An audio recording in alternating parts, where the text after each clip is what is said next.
ನಮಸ್ತೆ ಕರ್ನಾಟಕ. ನನ್ನ ಯೂಟ್ಯೂಬ್ ಕುಟುಂಬದ ಸದಸ್ಯರೆಲ್ಲರಿಗೂ ನನ್ನ ವಂದನೆಗಳು. ಮಂಚಾಲಮ್ಮನ ಆಶೀರ್ವಾದವನ್ನು ಪಡೆಯುತ್ತಾ, ಆರಾಧ್ಯರನ್ನು ಸ್ಮರಣೆ ಮಾಡ್ತಾ, ತಾಯಿ ಮಾರಿಕಾಂಬೆಯನ್ನು ಸ್ಮರಿಸುತ್ತಾ ಇವತ್ತು ನಾನು ನಿಮ್ಮ ಮುಂದೆ ಬಂದಿದ್ದೇನೆ. ನನ್ನ ಕಾರ್ಯಕ್ರಮಕ್ಕೆ ತಮಗೆಲ್ಲರಿಗೂ ಸ್ವಾಗತವನ್ನು ವಹಿಸುತ್ತಾ, ನಮ್ಮ ಆರಾಧ್ಯರು ನಿಮ್ಮೆಲ್ಲರನ್ನು ಕಾಪಾಡಲಿ, ಅವರ ಕರುಣ ಕೃಪಾ ಕಟಾಕ್ಷ ಸದಾ ನಮ್ಮ ಮೇಲೆ ಇರಲಿ ಅಂತ ಹೇಳ್ತಾ ಇವತ್ತಿನ ಕಾರ್ಯಕ್ರಮವನ್ನು ಶುರು ಮಾಡ್ತಾ ಇದ್ದೀನಿ. ಇವತ್ತಿನ ಕಾರ್ಯಕ್ರಮದಲ್ಲಿ ಮಾರ್ಚ್ 6ನೇ ತಾರೀಕು ರಾಯರ ಹುಟ್ಟುಹಬ್ಬದ ದಿನ ನಾವು ಯಾವ ಸೇವೆಯನ್ನು ಮಾಡಬಹುದು, ಯಾವ ಸೇವೆಯನ್ನು ಮಾಡಿದರೆ ನಮ್ಮ ಇಷ್ಟಾರ್ಥ ಈಡೇರುತ್ತೆ, ಜೊತೆಗೆ ರಾಯರಿಗೆ ಇಷ್ಟ ಆಗುತ್ತೆ ಅನ್ನೋದು ನಾನಿವತ್ತು ಕೆಲವೊಂದು ಸೇವೆಗಳ ಬಗ್ಗೆ ಮಾಹಿತಿಯನ್ನು ಕೊಡ್ತಾ ಇದ್ದೇನೆ ತಮಗೆ. ತುಂಬ ಜನ ಈಗಾಗಲೇ ಸೇವೆಯನ್ನು ಶುರು ಮಾಡಿದ್ದಾರೆ. ಹಿಂದಿನ ಗುರುವಾರದಿಂದ ಶುರು ಮಾಡಿದವರಿದ್ದಾರೆ, ಕೆಲವರು ಮಂಗಳವಾರದಿಂದ ಶುರು ಮಾಡುವರಿದ್ದಾರೆ, ಇನ್ನು ಕೆಲವರು 5 ದಿವಸದಿಂದ ಶುರು ಮಾಡುವವರು ಸಹಿತ ಇದ್ದಾರೆ. ಆದರೆ ಒಂದೇ ದಿನ ನಾನು ಸೇವೆಯನ್ನು ಮಾಡ್ತೀನಿ, ನನ್ನ ಹತ್ರ ಮಾಡೋಕ್ಕೆ ಸಾಧ್ಯ ಇದೆ, ಒಂದೇ ದಿನ ಮಾಡ್ತೀನಿ ನಾನು ಅನ್ನೋರಿಗೆ ನಾನೊಂದು ಒಳ್ಳೆಯಾದಂಥ ರಾಯರ ಒಂದು ಸೇವೆಯನ್ನು ನಿಮ್ಮ ಮುಂದೆ ತಂದಿದ್ದೀನಿ. ಬಹುಶಃ ಇವತ್ತಿನ ದಿನ ನೀವು ಇವತ್ತು ಮಾರ್ಚ್ 6ರಂದು ಶುರು ಮಾಡಿದಂಥ ವ್ರತ 8 ದಿವಸದ ತನಕ, ಅಂದರೆ ಬರುವ ಗುರುವಾರದ ತನಕ, ಮಾರ್ಚ್ 6ರಿಂದ ಮುಂದೆ ಬರುವಂತಹ ಗುರುವಾರದ ತನಕ ಸಹಿತ ಇದನ್ನು ನೀವು ಮಾಡಬಹುದು. ಯಾವುದು ಅಂದರೆ ಅಕ್ಷರಮಾಲಾ ಸ್ತೋತ್ರವನ್ನು 8 ದಿವಸ ಪಠನೆ ಮಾಡಬೇಕು. 8ನೇ ದಿನ ರಾಯರ ಮಠಕ್ಕೆ ಹೋಗಬೇಕು. 8 ಪ್ರದಕ್ಷಿಣೆಯನ್ನು ಹಾಕಿ ಹಣ್ಣು ಕಾಯಿಯನ್ನು ಮಾಡಿಕೊಂಡು ಮನೆಗೆ ಬರಬೇಕು. ಹಾಗಾದರೆ ಈ ಅಕ್ಷರಮಾಲಾ ಸ್ತೋತ್ರವನ್ನು ಓದೋದು ಹೇಗೆ? ದಿನಕ್ಕೆ ಇಷ್ಟೇ ಓದಬೇಕು ಅಂತಲೇ ಇದೆ ಅದು. ಅದಿಂದ ಮಾದರಿಗೆ, ಆಮೇಲೆ ಇನ್ನು 2ನೇ ದಿನ ಕ ಗ ಗ ಗಜ್ಞ, 3ನೇ ದಿನ ಚ ಚ ಝಜನ, ಟ ಠ ಡಡಣ, ಪ ಪ ಭ ಭ ಮ, ಯ ರ ಲ ವ ಶ ಹ ಳ ಕ್ಷ ಜ್ಞ. 7 ದಿವಸಕ್ಕೆ ಇದು ಮುಗಿಯುತ್ತೆ. 8ನೇ ದಿನ ನೀವು ಮತ್ತೆ ಗುರುವಾರ ಪುನಃ ಅಕ್ಷರಮಾಲಾ ಸ್ತೋತ್ರವನ್ನು ಪೂರ್ತಿಯಾಗಿ ಓದಬೇಕು.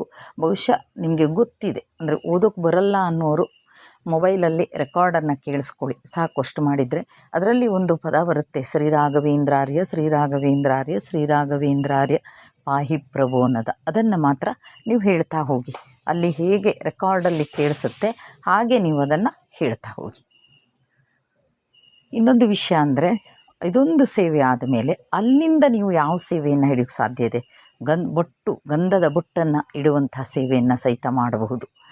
ನಿಮಗೆ ಯಾವುದು ಇಷ್ಟ ಇದೆ ಆವತ್ತಿಂದ ನೀವು ರಾಯರ ಹುಟ್ಟುಹಬ್ಬದ ದಿವಸದಿಂದ ಶುರು ಮಾಡಬೇಕು. ಆಮೇಲೆ ಇನ್ನೊಂದು ಸೇವೆ ಅಂದರೆ ಸುಲಭವಾದಂತಹ ಸೇವೆ, ಕರ್ಮಗಳನ್ನು ಕಳೀಲಿಕ್ಕಾಗುವಂಥ ಸೇವೆ, ಇಷ್ಟಾರ್ಥಗಳನ್ನು ಈಡೇರಿಸ್ಕೊಳ್ಳುವಂತಹ ಸೇವೆ ಅಂತಾದರೆ ಆ ಸೇವೆ ಅಕ್ಕಿ ಸೇವೆ. ರಾಯರ ಮುಂದೆ ನಿಮ್ಮನೇಲಿ ಬೃಂದಾವನ ಇದೆಯಾ, ಅಥವಾ ನಿಮ್ಮ ಹತ್ರ ಸಣ್ಣದಾದ ಮೂರ್ತಿ ಇದೆಯಾ, ಅದು ಎರಡೂ ಇಲ್ಲ, ರಾಯರ ಫೋಟೋ ಇದೆಯಾ, ಗುರುವಾರ ದಿವಸ ಅದನ್ನು ರಾಯರ ಮುಂದೆ ಒಂದು ಹಿತ್ತಾಳೆ ಅಥವಾ ತಾಮ್ರದ ಹರಿವಾಣವನ್ನು ಇಡಿ, ಸ್ವಲ್ಪ ದೊಡ್ಡ ಹರಿವಾಣವನ್ನು ಇಟ್ಟು ಅದರ ಮೇಲೆ ಮೂರ್ತಿ ಅಥವಾ ಬೃಂದಾವನವನ್ನು ಇಡಿ, ಇಲ್ಲ ಫೋಟೋದ ಎದುರುಗಡೆ ಇಡಿ. ಇದೆರಡೂ ಇಲ್ಲ, ಫೋಟೋ ಅಷ್ಟೇ ಇದೆ ಅಂದರೆ ಫೋಟೋದ ಎದುರುಗಡೆ ಇಡಿ. ಹಾಗೆ 2 ತುಪ್ಪದ ದೀಪವನ್ನು ರೆಡಿ ಮಾಡ್ಕೊಳ್ಳಿ. ಹಾಗೆ ಅಕ್ಕಿಯನ್ನು ರೆಡಿ ಮಾಡ್ಕೋಬೇಕು ನೀವು. ಆದರೆ ಅಕ್ಕಿ ಬಳಸಿದ ಅಕ್ಕಿ ಆಗಿರಬಾರ್ದು, ಅದಕ್ಕಂತ ದೇವರ ಪೂಜೆಗಂತೆ ಅಕ್ಕಿಯನ್ನು ತಂದಿರಬೇಕು. ಅದರಿಂದ ನೀವು ಪೂಜೆಯನ್ನು ಮಾಡಬೇಕು. ಹಾಗಾದರೆ ಮಾಡುವುದಾದರೆ ಹೇಗೆ? ಸಂಕಲ್ಪ ರೀತಿ ಎಲ್ಲ ನಿಮಗೆ ಗೊತ್ತಿದೆ. ಗಣಪತಿಯಲ್ಲಿ ಮತ್ತು ಕುಲದೇವರಲ್ಲಿ ಪ್ರಾರ್ಥನೆಯನ್ನು ಮಾಡಿಕೊಂಡು ಆಮೇಲೆ ರಾಯರಲ್ಲಿ ಸಂಕಲ್ಪವನ್ನು ಮಾಡಿಕೊಳ್ಳುವ ರೀತಿ ನಾವು ಮತ್ತೆ ಅದನ್ನು ಹೇಳಬೇಕಾಗಿಲ್ಲ, ಪ್ರತಿಯೊಬ್ಬರಿಗೂ ಗೊತ್ತಿದೆ. ಇದೆಲ್ಲ ಆದ ಮೇಲೆ ಒಂದು ಮುಷ್ಟಿ, ಒಂದು ಮುಷ್ಟಿ ತೆಗಿತಾ ಹೋಗಬೇಕು. ಒಂದು ಮುಷ್ಟಿ ಅಕ್ಕಿಯನ್ನು ಹಾಕುವಾಗಲೂ ಸಹಿತ ಶ್ರೀ ರಾಘವೇಂದ್ರ ಸ್ವಾಮಿಯವರ ಹೆಸರನ್ನು ಹೇಳಬೇಕು. ಶ್ರೀ ರಾಘವೇಂದ್ರಾಯ ನಮಃ ಅಂತ ಒಂದೊಂದು ರಾಯರ ಇದಕ್ಕೆ ಒಂದೊಂದು ಸಲ ಒಂದೊಂದು ಮುಷ್ಟಿಯನ್ನು ಹಾಕಬೇಕು. ಎಲ್ಲಿ ಹಾಕಬೇಕಂದ್ರೆ, ನೀವು ಎಲ್ಲಿ ಹರಿವಾಣ ಇಟ್ಟಿರ್ತೀರಿ, ಎಲ್ಲಿ ನಿಮ್ಮ ಮೂರ್ತಿ ಬೃಂದಾವನ ಇಟ್ಟಿರ್ತೀರಿ, ಆಚೆ ಈಚೆಗಡೆ ತುಪ್ಪದ ದೀಪವನ್ನು ಹಚ್ಚಿರ್ತೀರಿ, ಅದರ ಮಧ್ಯದಲ್ಲಿ ರಾಯರ ಸ್ಮರಣೆಯನ್ನು ಮಾಡ್ತಾ 108 ಸಲ ಒಂದೊಂದು ಮುಷ್ಟಿ ಅಕ್ಕಿಯನ್ನು ಅಲ್ಲಿ ಹಾಕಬೇಕು. ಅದೆಲ್ಲ ಮುಗಿದ ಮೇಲೆ ಅದರ ಮೇಲೆ ಒಂದು ಹೂವನ್ನು ಇಡಿ. ಆಮೇಲೆ ರಾಯರಲ್ಲಿ ಪ್ರಾರ್ಥನೆಯನ್ನು ಮಾಡಿ ಇವತ್ತಿನ ಪೂಜೆಯನ್ನು ಮುಗಿಸ್ತಾ ಇದ್ದೀನಿ ಅಂತೇಳಿ ಆರತಿ ಎಲ್ಲ ಮಾಡಿ ಕೃಷ್ಣಾರ್ಪಣಮಸ್ತು ಅಂತ ಹೇಳಿ ಅದರ ಮೇಲೆ ಒಂದು ತುಳಸಿಯನ್ನು ಇಡಿ. ಆಮೇಲೆ ಏನು ಮಾಡಿ ಅಂದರೆ, ಏನು ಮಾಡಬೇಕು, ಈ ಅಕ್ಕಿಯನ್ನು ನಾವು ಉಪಯೋಗಿಸೋದ ಅಲ್ಲ, ನಾವು ಈ ಅಕ್ಕಿಯನ್ನು ಉಪಯೋಗಿಸೋ ಹಾಗಿಲ್ಲ. ಅವತ್ತಿನ ಗುರುವಾರನೇ ತಗೊಂಡೋದರೆ ಒಳ್ಳೆಯದು. ಆಗೋದಿಲ್ಲ, ಅವತ್ತು ರಾಯರ ಹುಟ್ಟಿದ ದಿನ ತುಂಬ ಸಂಭ್ರಮ ಇರುತ್ತೆ ಮನೆಯಲ್ಲಿ ಅಂತಾದರೆ ಬಾಕಿ ಯಾವ ದಿನ ಆದರೂ ನೀವು ಅದನ್ನು ಮಾಡ್ಕೋಬೋದು. ಏನು ಮಾಡಬೇಕು ಅಂದರೆ ನಿರ್ಗತಿಕರಿಗೆ ಇದನ್ನು ಉಣಬಡಿಸಬೇಕು. ನಾವು ಊಟ ಮಾಡುವ ಹಾಗಿಲ್ಲ. ಇದನ್ನೇನು ಮಾಡಬೇಕು, ಆ ದಿವಸ ನೀವು ಯಾವ ವಾರ ಬೇಕಾದರೂ ಮಾಡ್ಕೊಳ್ಳಿ, ಆದರೆ ಇದಕ್ಕೆ ಉಳ್ಳಾಗಡ್ಡಿ ಬೆಳ್ಳುಳ್ಳಿ ಉಪಯೋಗಿಸುವಾಗಿಲ್ಲ. ನೀವು ಚಿತ್ರಾನ್ನ ಮಾಡ್ಕೊಂಡು ಹೋಗ್ತಿರೋ, ಇನ್ನೇನಾದರೂ ಮಾಡ್ತಿರೋ, ಅನ್ನ ಸಾಂಬಾರು ಮಾಡ್ಕೊ ಹೋಗ್ತಿರೋ, ಏನು ಬೇಕಾದರೂ ಮಾಡ್ಕೊಂಡೋಗಿ ಅದರಷ್ಟಲ್ಲಿ ಏನು ತಯಾರಾಗಿದೆ ಅದಷ್ಟನ್ನು ಅವರಿಗೆ ಕೊಟ್ಟು ಬರಬೇಕು. ನೀವು ಎಷ್ಟು ಜನ ಸಿಗ್ತಾರೆ ನಿಮಗೆ ಅಷ್ಟು ಜನರಿಗೂ ಬಡಿಸಿ ಬರಬೇಕು. ಇಲ್ಲ ಪ್ಯಾಕೆಟ್ ಮಾಡಿ ಕೊಡಬಹುದು, ಅವರಿಗೆ ಹೇಗೆ ಬೇಕಾದರೂ ಕೊಡಿ, ಒಟ್ಟಾರೆ ಅವರು ಊಟವನ್ನು ಮಾಡಬೇಕು. ಈ ರೀತಿಯಾದಂಥ ಸೇವೆಯನ್ನು, ಸುಲಭವಾದಂತಹ ಸೇವೆ, ತುಂಬ ಕಷ್ಟಕರವಾದಂತಹ ಸೇವೆಯಲ್ಲ. ಹಾಗಾಗಿ ದಯವಿಟ್ಟು ಈ ಸೇವೆಯನ್ನು ಮಾಡಿ. ಈ ಸೇವೆಯನ್ನು ಮಾಡುವುದರಿಂದ ನಮ್ಮ ಕರ್ಮಗಳು ಕಳೆಯುತ್ತೆ. ಯಾಕಂದರೆ ರಾಯರು ತುಂಬ ಹಸಿವೆ ಮತ್ತು ಬಡತನದಲ್ಲಿದ್ದವರು. ಹಾಗಾಗಿ ಆ ಒಂದು ಕಾಲ ಇತ್ತು ಅಲ್ವಾ, ನಮ್ಮ ರಾಯರು ಎಷ್ಟು ಕಷ್ಟ ಅನುಭವಿಸಿದಾರಂತೆ ನಿಮಗೆ ಎಲ್ರಿಗೂ ಗೊತ್ತು. ಹಾಗಾಗಿ ಈ ಸೇವೆಯನ್ನು ಖಂಡಿತವಾಗಿಯೂ ಮಾಡಿ, ನಮ್ಮ ಇಷ್ಟಾರ್ಥಗಳು ಖಂಡಿತವಾಗಿಯೂ ಈಡೇರುತ್ತೆ. ಜೊತೆಗೆ ರಾಯರ ಆ ದಿನ ನೀವು ಎಷ್ಟಾಯಿತು ಅಷ್ಟು ಸಿಹಿಯನ್ನು ಹಂಚಿ, ಮಕ್ಕಳಿಗೆ ಸಿಹಿಯನ್ನು ಹಂಚಿ, ಜೊತೆಗೆ ಸಾಧ್ಯ ಆದರೆ ಊಟ ಕೊಡಿ. ಯಾರಿಗಾದರೂ ಸಾಧ್ಯ ಆದರೆ ಮನೆಯಲ್ಲಿ ಕರೆದು ಊಟಕ್ಕೆ ಹಾಕ್ತೀನಿ ಅನ್ನೋದಕ್ಕಿಂತಲೂ ಹೊರಗಿನವರಿಗೆ, ನಾವು ನಿರ್ಗತಿಕರಿಗೆ, ಭಿಕ್ಷುಕರಿಗೆ ಊಟ ಕೊಡೋದು ಇನ್ನೂ ಒಳ್ಳೆಯದು. ಅದು ಅಲ್ಲ, ಅಷ್ಟು ದೂರ ಎಲ್ಲ ಹೋಗೋಕ್ಕಾಗಲ್ಲ ಅಂದರೆ ಹತ್ತಿರದ ಎಲ್ಲಾದರೂ ಸ್ಕೂಲ್ ಇದೆಯಾ ನೋಡಿ, ಆ ಸ್ಕೂಲಿಗೆ ಆವತ್ತು ನಿಮ್ಮ ಯಥಾನುಶಕ್ತಿ ಪಾಯಸನೋ ಅಥವಾ ಶಕ್ತಿ ಇದೆ ನಾನೆಲ್ಲನೂ ಮಾಡಿಕೊಡ್ತೀನಿ, ನೀವೇ ಮಾಡಿಕೊಡಿ. ನೀವು ಬೇರೆಯವ್ರ ಮೂಲಕ ಅಥವಾ ಅಲ್ಲಿ ಅಡುಗೆಯವರಿದ್ದಾರೆ ಅಂತ ಅವ್ರ ಕೈಯಲ್ಲಿ ಖಂಡಿತ ಮಾಡಿಸಬೇಡಿ. ನೀವೇ ಮಾಡಿಕೊಡಿ, ನೀವೇ ಮಾಡಿ, ನೀವೇ ಅಲ್ಲಿ ಬಡಿಸಿ ಬನ್ನಿ. ನೋಡಿ ಅದು ಎಷ್ಟು ಮಕ್ಕಳು ಎಷ್ಟು ಖುಷಿ ಪಡ್ತಾರೆ, ಹಾಗೆ ರಾಯರು ಖುಷಿ ಪಡ್ತಾರೆ. ಹಾಗಾಗಿ ನೀವು ಎಲ್ಲ ಸೇರಿ ಆವತ್ತು ಮಾರ್ಚ್ 6ನೇ ತಾರೀಕಿನ ದಿನ ಎಲ್ಲರೂ ಮನೆಯಲ್ಲಿ ರಾಯರ ಹುಟ್ಟದ ಹಬ್ಬನನ್ನು ಆಚರಿಸೋಣ ಅಂತ ಹೇಳ್ತಾ ಇವತ್ತಿನ ಕಾರ್ಯಕ್ರಮವನ್ನು ಇಲ್ಲಿಗೆ ಮುಗಿಸ್ತಾ ಇದ್ದೀನಿ. ಜೈ ಹಿಂದ್, ಜೈ ಕರ್ನಾಟಕ ಮಾತೆ. ಸರ್ವೇ ಜನ ಸುಖಿನೋ ಭವಂತು. ನಮಸ್ತೆ ಕರ್ನಾಟಕ.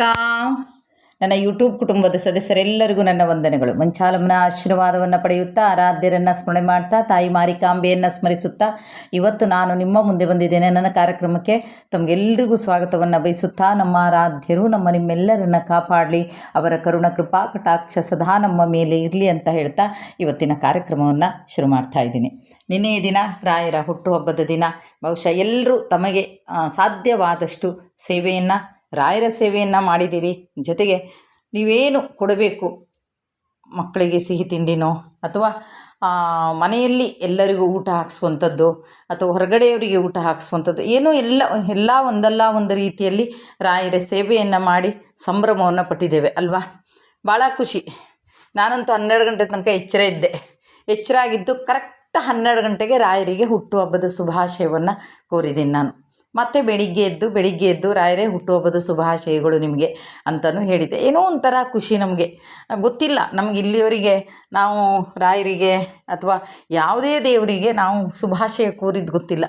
ಆದರೆ ಇವತ್ತು ರಾಯರನ್ನು ಪೂಜೆ ಮಾಡಿ ರಾಯರಿಗೆ ಶುಭವನ್ನು ಕೋರುವಂಥ ಒಂದು ಶುಭಗಳಿಗೆ ಅದು ಭಕ್ತರು ರಾಯರದ ಹುಟ್ಟುಹಬ್ಬದ ಹಬ್ಬವನ್ನು ಆಚರಿಸಿದ್ದು ಅವರಿಗೆ ನಿಮಗೆ ಹುಟ್ಟುಹಬ್ಬದ ಶುಭಾಶಯಗಳು ಅಂತ ಹೇಳೋದು. ಯಾಕಂದರೆ ನಮ್ಮ ಹುಟ್ಟುಹಬ್ಬಕ್ಕೆ, ಮಕ್ಕಳ ಹುಟ್ಟುಹಬ್ಬಕ್ಕೆ ನಾವು ಅವರನ್ನು ಕೇಳ್ತೀವಿ, ತಂದೆ ಹಾರೈಸಿ ಒಳ್ಳೆಯದನ್ನು ಮಾಡಿ ಒಳ್ಳೆಯದಾಗಲಿ ಅಂತ ಹಾರೈಸಿ ಅಂತ. ಆದರೆ ಇವತ್ತು ನಿಮಗೆ ನಾವು ಹುಟ್ಟುಹಬ್ಬದ ಶುಭಾಶಯವನ್ನು ಕೋರ್ತಾ ಇದ್ದೀವಿ. ರಾಯರೇ ಮುಂದಿನ ನಮ್ಮ ಜೀವನವನ್ನು ಒಳ್ಳೆಯದಾಗಿ ನಡೆಸ್ಕೊಡಿ. ಅಲ್ಲೂ ನಾವು ಒಳ್ಳೆಯದಾಗಲಿ, ನಮಗೆ ಒಳ್ಳೆಯದಾಗಲಿ ಅಂತ ಕೇಳೋದೆ ಅಲ್ವಾ. ಹಾಗಾಗಿ ತುಂಬ ಖುಷಿಯಾದ ವಿಷಯ. ನಾನು ಸಹಿತ ನನ್ನ ಕೈಲಾದಷ್ಟು ಕೆಲಸವನ್ನು ಮಾಡಿದ್ದೀನಿ. ಅಂದರೆ ನಾನೇನು ಮಾಡಿದ್ದೀನಿ, ನಮ್ಮ ಸ್ಕೂಲಲ್ಲಿ ಸ್ವಲ್ಪ ಮಕ್ಕಳಿದ್ದಾರೆ, ದೊಡ್ಡ ಸ್ಕೂಲು, ಸರ್ಕಾರಿ ಸ್ಕೂಲಲ್ಲಿ, ನಮ್ಮ ಅಂಗನವಾಡಿಯಲ್ಲಿ ಸ್ವಲ್ಪ ಮಕ್ಕಳಿದ್ದಾರೆ. ಅವ್ರಿಗೆ ನಾನೇನು ಮಾಡಿದ್ದೇನೆ, ಅವತ್ತು ಸ್ಕೂಲಲ್ಲಿ ಹೋಗಿ ಹೇಳಿ ಬಂದಿದ್ದೀನಿ, ನಾಳೆ ರಾಯರ ಹುಟ್ಟುಹಬ್ಬ ಇದೆ, ನಾನು ಪಾಯಸ ಮಾಡ್ಕೊಂಡು ಬರ್ತೀನಿ ಮಕ್ಕಳಿಗೆ ಅಂತ. ಆ ಮಕ್ಕಳಿಗೆ ಈ ಮಕ್ಕಳಿಗೆ ಇಬ್ಬರು ಪಾಯಸಗಳನ್ನು ಮಾಡಿಕೊಂಡು ಆಮೇಲೆ ಊಟಕ್ಕೆ ಹಪ್ಪಳವನ್ನು ಕೊಟ್ಟಿದ್ದೆ ಅವರಿಗೆ. ಆಮೇಲೆ ನನ್ನ ಹಿತೈಷಿಗಳು ಒಂದಿಬ್ಬರು ಮಕ್ಕಳಿಗೋಸ್ಕರ ಹಣ ಹಾಕಿದ್ರು ನನಗೆ. ಒಬ್ಬರು ಬೆಂಗಳೂರಿನವ್ರೊಬ್ಬರು 500 ರೂಪಾಯಿ ಹಾಕಿದ್ರು. ಹಾಗೆ ನಮ್ಮ ಕುಂದಾಪುರದವರೊಬ್ಬರು ಲೇಡೀಸ್ ಅವರು 500 ರೂಪಾಯಿ ಹಾಕಿದ್ರು. ಯಾಕಂದರೆ ಮಕ್ಕಳಿಗೆ ಸಿಹಿ ತಿಂಡಿಯನ್ನು ಹಂಚಿ ಅಂತ. ಹಾಗಾಗಿ ಏನು ಮಾಡಿದ್ದೀನಿ, ಅದರಲ್ಲಿ ಲಾಡು ತಂದಿದ್ದೀನಿ. ಏನು ಲಾಡು ಗೊತ್ತಿಲ್ಲ, ಅದೇನೋ ಲಾಡು ಅಂತಾರೆ. ಆ ಲಾಡನ್ನು ತಂದಿದ್ದೀನಿ, ಪೇಡೆ ತಂದಿದ್ದೀನಿ. ಅವರಿಬ್ಬರ ಹೆಸರಲ್ಲೂ ನಾನು ಆ ಮಕ್ಕಳಿಗೆ ಸಿಹಿ ತಿಂಡಿಯನ್ನು ಹಂಚಿದ್ದೀನಿ. ಜೊತೆಗೆ ಆ ಸರ್ಕಾರಿ ಶಾಲೆ ಮಕ್ಕಳಿಗೂ ಹಂಚಿದ್ದೀನಿ. ಅಲ್ಲಿ ನನಗೆ ಟೀಚರ್ ಹೇಳ್ತಾರೆ, ಯಾಕೆ ಸುಮ್ಮನೆ ಇದೆಲ್ಲ ತರಕ್ಕೆ ಹೋದ್ರಿ, ಯಾಕಂದರೆ ಪಾಯಸ ಮತ್ತು ಇದು ಮಾಡ್ತೀನಿ ಅಂತ ಹೇಳಿದ್ರಲ್ವ ನೀವು ಅಂದರು. ಅದಕ್ಕೆ ನಾನು ಹೇಳಿದೆ, ಇಲ್ಲ ಟೀಚರ್, ಇದು ನಂದಲ್ಲ, ನನಗೆ ರಾಯರ ಭಕ್ತರು ಮಕ್ಕಳಿಗೆ ಸಿಹಿ ತಿಂಡಿಯನ್ನು ಹಂಚಿ ಅಂತ ಕೊಟ್ಟಿದ್ದಾರೆ. ಅದಕ್ಕೆ ನನ್ನ ಮಕ್ಕಳಿಗೆ ಜೊತೆಗೆ ಈ ಶಾಲಾ ಮಕ್ಕಳಿಗೆ ಎಲ್ರಿಗೂ ಹಂಚ್ತಾ ಇದ್ದೀನಿ ಅಂತ ಅವರಿಗೆಲ್ಲರಿಗೂ ರಾಯರ ಹುಟ್ಟುದ ಹಬ್ಬದ ಶುಭಾಶಯ ಅಂತ ಹೇಳಿ ಅವ್ರು ಹೇಳಿದರು. ಟೀಚರ್ ಹೇಳಿದ್ರು, ಅವರು ರಾಯರ ಭಕ್ತರು. ಅವರು ಹೇಳಿದರು ನನಗೆ ಏನಂದರು ಅಂದರೆ, ಇದು ಮಂತ್ರಾಲಯದ ಪ್ರಸಾದ ಸಿಗದ ಹಾಗೆ ಆಯಿತು, ನಮಗೆ ಭಾಳ ಖುಷಿ ಆಯಿತು ಅಂತ ಅಂದರು. ಆಮೇಲೆ ಅವರಿಬ್ಬರು ಕೊಟ್ಟ ಹಣದಲ್ಲೂ ಇನ್ನು ಸ್ವಲ್ಪ ಉಳಿಕೆ ಇದೆ, ನನ್ನ ಕೈಯಲ್ಲೇ ಇದೆ. ಅದು ಸ್ವಲ್ಪ ಉಳೀತು. ನಾನು ಅದು ತರುವಂಥ ಗಡಿಬಿಡಿಯಲ್ಲಿ ಎಷ್ಟು ತರಬೇಕು ಏನು ಅಂತ ಗೊತ್ತು. ಆದರೂ ಅಂದಾಜು ಹಾಕಿದ್ದೆ. ನಾನು ಏನು ಅಂದಾಜು ಹಾಕಿ ತಂದಿದ್ದೀನಿ ಅದು ಕರೆಕ್ಟೇ ಆಗಿದೆ. ಸ್ವಲ್ಪ ಹಣ ಉಳಿದಿದೆ, ಒಬ್ಬರ ಹಣ ಉಳಿದಿದೆ ನನ್ನ ಕೈಯಲ್ಲಿ. ಆ ಕೈಯಲ್ಲಿ ಉಳಿದಿರುವಂಥ ಹಣನ ಒಂದು ಯೋಚನೆಯನ್ನು ಮಾಡಿದ್ದೀನಿ ಇವತ್ತು. ಒಂದು ತುಂಬ ಬಡ ಕುಟುಂಬ ಒಂದಿದೆ, ಆ ಬಡ ಕುಟುಂಬಕ್ಕೆ ಆ ಹಣವನ್ನು ನೀಡಬೇಕು ಅಂತ ಯೋಚನೆಯನ್ನು ಮಾಡಾಗಿದೆ. ನಾನು ಖಂಡಿತ ಮಾಡ್ತೀನಿ ಸಹಿತ. ಇವತ್ತು ಅಥವಾ ನಾಳೆ ಅವ್ರಿಗೆ ಫೋನ್ಪೇ ಮಾಡಿ ಆ ಹಣನ ಅವರಿಗೆ ಕಳಿಸ್ಕೊಡುವಂಥ ಜವಾಬ್ದಾರಿಯನ್ನು ಮಾಡ್ತೀನಿ. ಯಾಕಂದರೆ ಮಕ್ಕಳಿಗೆ ಸಿಹಿಯನ್ನು ಹಂಚಿ ಅಂತ ಕೊಟ್ಟಿರುವಂಥ ಹಣ, ಜೊತೆಗೆ ಅದರಲ್ಲಷ್ಟು ಉಳಿದಿದೆ. ಅವರೇನು ಕೇಳೋದಿಲ್ಲ ಎಷ್ಟು ಉಳಿದಿದೆ ಏನು ಕೇಳೋದಿಲ್ಲ ನನ್ನ ಹತ್ರ. ಆದರೆ ಉಳಿದಿದೆ. ನನಗೇನೋ ದೇವರು ರಾಯರು ಒಂದು ಸ್ವಲ್ಪ ಕೊಡ್ತಾರೆ. ನಮಗಿಂತಲೂ ನಮಗೆಲ್ಲರಿಗಿಂತ ತುಂಬ ಕಷ್ಟದಲ್ಲಿರುವಂಥ ಕುಟುಂಬ. ಆ ಕುಟುಂಬಕ್ಕೆ ಅದನ್ನು ಕೊಡಬೇಕು ಅಂತ ನಿರ್ಧಾರವನ್ನು ಮಾಡಿದ್ದೀನಿ, ಕೊಡ್ತೀನಿ ಸಹಿತ. ಹಾಗಾಗಿ ಅಂದರೆ ನನಗೆ ಅಂತ ಹಣ ಕಳಿಸಿದ್ದಿದ್ರೆ ಅದು ಬೇರೆ ಅಲ್ವಾ, ಅದು ಮಕ್ಕಳಿಗಂತ ಕಳಿಸಿದ್ದಾರೆ. ಆ ಮಕ್ಕಳಿಗಂತ ಕಳಿಸಿದ ಹಣದಲ್ಲಿ, ಉಳಿದಿರುವಂಥ ಹಣದಲ್ಲಿ ಇನ್ನೊಬ್ಬರ ಹೊಟ್ಟೆಯನ್ನು ತುಂಬಿಸೋದ್ರಲ್ಲಿ ಯಾವುದು ತೊಂದರೆ ಇಲ್ಲ ಅಂತ ಅಂದ್ಕೊಂಡಿದ್ದೀನಿ. ಯಾಕಂದರೆ ಅವ್ರು ವಾಪಸ್ ಹಾಕಿದ್ರೇನು ತಗೊಳ್ಳೋದಿಲ್ಲ. ಹಾಗಾಗಿ ನಾನೇ ಈ ರೀತಿಯಾಗಿ ಅದನ್ನು ಮಾಡಬೇಕು ಅಂದ್ಕೊಂಡಿದ್ದೀನಿ. ಹಾಗಾಗಿ ಎಲ್ಲರ ಮನೆಯಲ್ಲೂ ನಿನ್ನೆಯ ವಾತಾವರಣ ಸಂಭ್ರಮ ವಾತಾವರಣ. ಎಲ್ಲರೂ ಖುಷಿಯಾಗಿದ್ದೀರಿ, ಎಲ್ಲರೂ ಖುಷಿಯಾಗಿರೋಣ. ಏನೂ ಗೊತ್ತಿಲ್ಲ, ಎಲ್ಲ ರಾಯಿಗೆ ಬಿಟ್ಟಿರೋದು ನಮ್ಮಲ್ವಾ. ಎಲ್ಲರೂ ಖುಷಿಯಾಗಿರೋಣ. ಏನು ಖುಷಿಯಾಗಿರೋಕ್ಕೇನು ಹಣ ಕೊಡಬೇಕಾಗಿಲ್ಲ ಅಲ್ವಾ. ಎಲ್ಲರೂ ಖುಷಿಯಾಗಿರೋಣ ಅಂತ ಹೇಳ್ತಾ ಇವತ್ತಿನ ಕಾರ್ಯಕ್ರಮವನ್ನು ಇಲ್ಲಿಗೆ ಮುಗಿಸ್ತಾ ಇದ್ದೀನಿ. ಜೈ ಹಿಂದ್, ಜೈ ಕರ್ನಾಟಕ ಮಾತೆ. ಸರ್ವೇ ಜನ ಸುಖಿನೋ ಭವಂತು.